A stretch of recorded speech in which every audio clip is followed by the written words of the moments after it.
हाय बच्चों, इस वीडियो में हम तीसरा लेसन यानी त्रिभुज गणित भाग 2 का तीसरा लेसन त्रिभुज।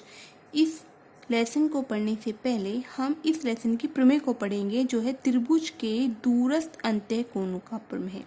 ठीक है, तो ये दूरस्थ अंतः कोण का प्रमेय क्या होता है ये हमको देखना है। तो प्रमेय दे रखी है बच्चों। प्रमेय है कि त्रिभुज के बहिष्कोण का माप, बहिष्कोण मतलब कि जो त्रिभुज के बाहर बने उस कोण का माप जो है उसके दूर स्थित अंतः कोणों के मापों के योगफल के बराबर होता है। जैसे यहाँ पे दे रखा है बच्चों त्रिभुज पी क्यू आर। ठीक है, ये त्रिभुज पी क्यू आर है, ये कोण पी है, ये कोण क्यू है, ये कोण आर है। ऐसे तीन कोण हैं त्रिभुज के। उसके बाद क्या किया इन्होंने, ये जो क्यू आर जो भुजा है त्रिभुज की, इस भुजा को ऐसे आगे बढ़ा दिया है। तो बढ़ाने के बाद इन्होंने यहाँ पर एक बिंदु एस ले लिया है। जब इस भुजा को इन्होंने आगे बढ़ा तो इन्होंने देखा कि यहाँ पर क्या बन रहा है बच्चों, एक कोण बन रहा है जो कि त्रिभुज के क्या है, बाहर है। कौन सा कोण है ये, कोण पी आर एस जो है ये त्रिभुज के कहाँ है, बाहर है।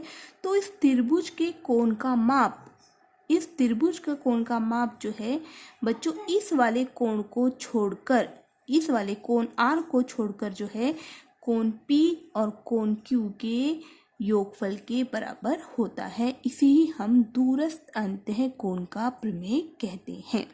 ठीक है, दोबारा देखते हैं कि दूर स्थित यानी कि इस बहिष्कोण का माप, कोण पी आर एस का माप जो है दूर स्थित मतलब क्या, ये जो पास वाला कोण है इसको छोड़कर इस कोण पी और कोण क्यू के योग के बराबर होता है।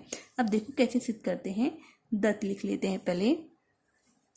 दत्त क्या दिया है कि कोण पी आर एस जो है बच्चों, पी आर एस ये है त्रिभुज पी क्यू आर का बहिष्कोण है, बहिष्कोण है। ठीक है, उसके बाद हमें साध्य क्या करना है, साध्य हमको सिद्ध करके लेके आना है कि ये वाले कोण का माप, कोण पी आर एस का माप जो है इस वाले कोण को छोड़कर, ये कोण आर को छोड़कर कोण पी और कोण क्यू के क्या होता है, योग के बराबर होता है। तो लिख लेते हैं मेजर ऑफ कोण पी प्लस मेजर ऑफ कोण क्यू। ठीक है, इन दोनों के योग के बराबर होता है, ये हमको सिद्ध करके लेके आना है। तो अब उसके लिए हम उपपत्ति करेंगे। उपपत्ति में बच्चों हमें पता है कि ये त्रिभुज पी क्यू आर है, त्रिभुज के तीनों कोणों का योगफल कितना होता है, 180 होता है, ये हमको पता है। तो हम लिख लेते हैं त्रिभुज के तीनों कोणों का माप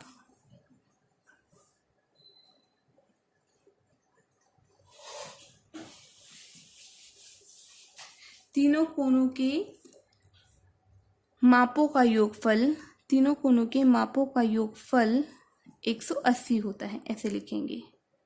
योगफल 180 अंश होता है।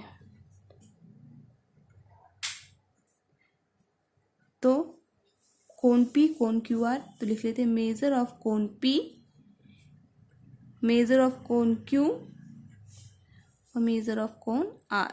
इन तीनों कोणों के मापों का योगफल कितना होता है, 180 अंश होता है, ये हमें पता है। इसको मान लेंगे समीकरण 1। अब उसके बाद देखते हैं बच्चों, हमने 2.2 में पढ़ा था, जब किसी एक रेखा को एक दूसरी रेखा काटती है तो यहाँ पर दो कोण बनते हैं, एक ये वाला कोण और एक ये वाला कोण बन रहा है ना। जब इसको ये वाली रेखा काट रही है तो यहाँ पर एक कोण बन रहे हैं, ये दो कोण बन रहे हैं। तो इन वाले दोनों कोणों का योग किसके बराबर होता है, 180 के बराबर होता है, और इसी को हम क्या बोलते हैं, रेखीय युगल कोण बोलते हैं। तो इसको लिख लेंगे मेजर ऑफ कोण पी आर